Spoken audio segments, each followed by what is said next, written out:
Θα αρχίσουμε λέγοντας ότι όλοι συμφωνούμε ότι πρέπει να γίνει μια εξυγίανση της οικονομίας και αυτή μπορεί να επιτευχθεί με πολλούς τρόπους.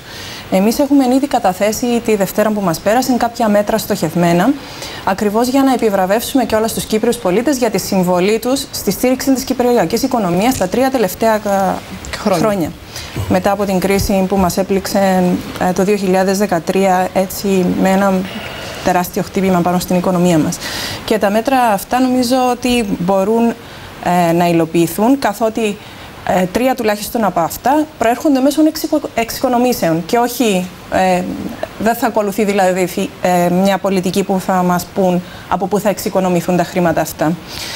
Συγκεκριμένα μιλούμε για καθορισμό πλαφών στις συντάξεις των κρατικών αξιωματούχων και με αυτόν τον τρόπο ό,τι ποσό εξοικονομηθεί να δοθεί στοχευμένα στους χαμηλοσυνταξιούχους.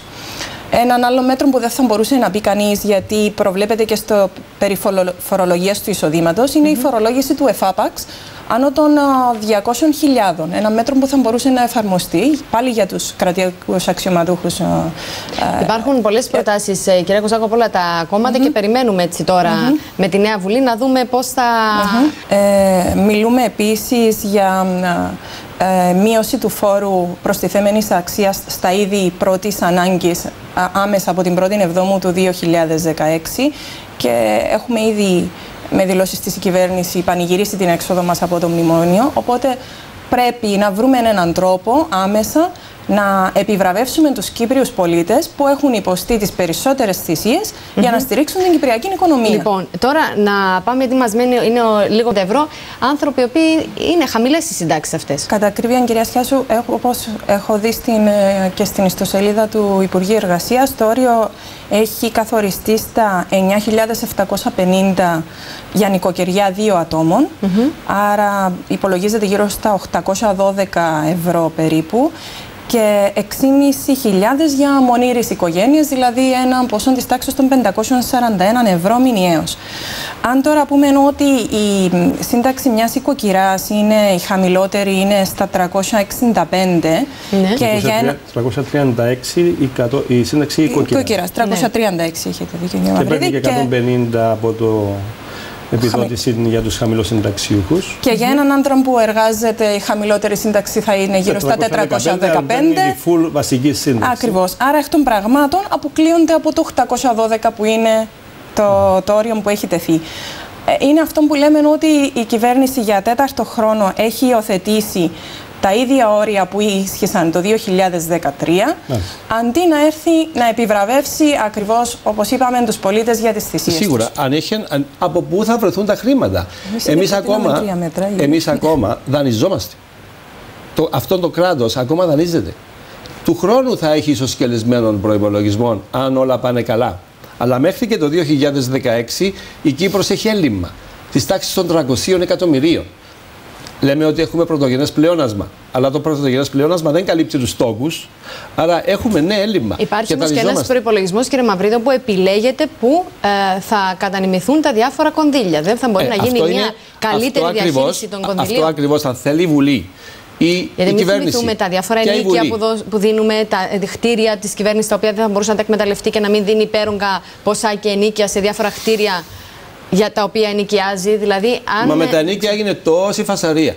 Πλέον από το 2011 επισημάναμε το θέμα των ενοικίων. Κάνετε και τα αναδεικνύετε πολύ καλά. Στη Βουλή, κυρία Κοζάκου, έτσι, που και εσείς επιδιώκετε να μπείτε, ποια είναι η ευθύνη αυτών των κομμάτων που βλέπουν αυτούς τους προϋπολογισμούς και δεν αντιδρούν και δεν τα βγάζουν προς τα έξω?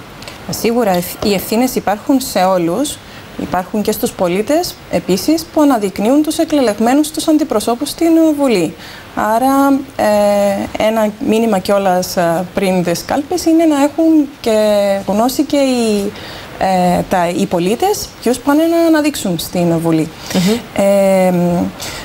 Θα θέλαμε, μια που είπε και ο κύριος Μαυρίδης για το θέμα των φορολογιών, έτσι, επειδή και με την έναρξη της Νέας Βουλής έναν από τα πρώτα θέματα που θα δούμε είναι και το φόρο ακίνητης ιδιοκτησίας, θα θέλαμε να δούμε και ποια θα είναι η στάση του ΔΣ, κατά πόσο θα επιμένει στην οριζόντια φορολόγηση με έναν της. Όχι, κατάργηση θέλουμε εμείς.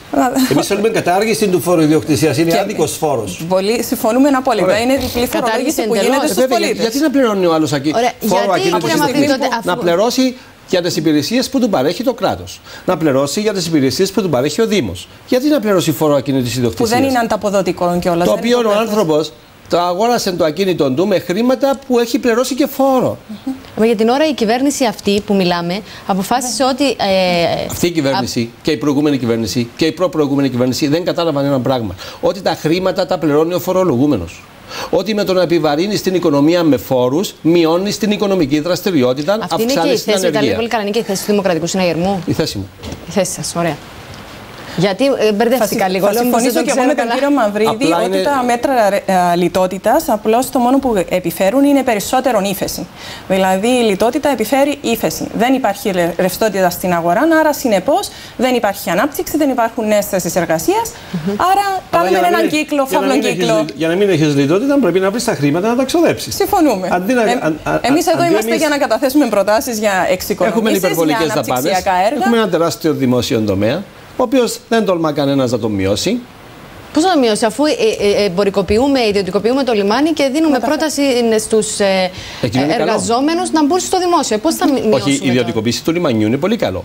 Διότι θα φέρει τεράστια έσοδα. Από τη στιγμή που υπάρχει ο εποπτικός έλεγχος, αν κρατάμε πάντα τον εποπτικό έλεγχο ως αρμόδιες αρχές και το εμπορικοποιούμε ή το ιδιωτικοποιούμε μερικώς, θα είναι καλό να έρθουν κάποιες επενδύσεις. Τι σημαίνει μερικώς? Αφού ο εποπτικός έλεγχος πάντοτε υπάρχει, ακόμα και αν δώσεις 100% τις υπηρεσίες έξω.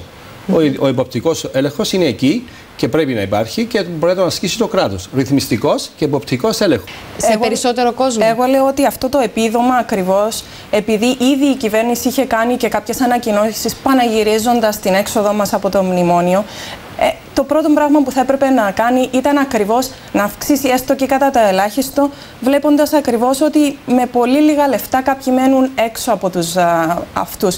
Θα μπορούσε να το φέρει πιο κοντά στο όριο, το σημερινό όριο φτώχειας για τα νοικοκυριά των 2 ατόμων, που είναι σήμερα νομίζω το όριο φτώχειας κοντά στις 16.000. Οπότε θα έπρεπε, είναι αρκετά πιο κάτω το 9.750 από το όριο. Πολύ πιο κάτω. Άρα θα έπρεπε να βρεθεί ένας τρόπος ακριβώς για να επιβραβεύσει αυτούς τους ανθρώπους, για να τους πει σας ευχαριστούμε που στηρίξατε την κυπριακή οικονομία με τόσες θυσίες. Μάλιστα. Ήταν το ελάχιστο που θα μπορούσε να κάνει.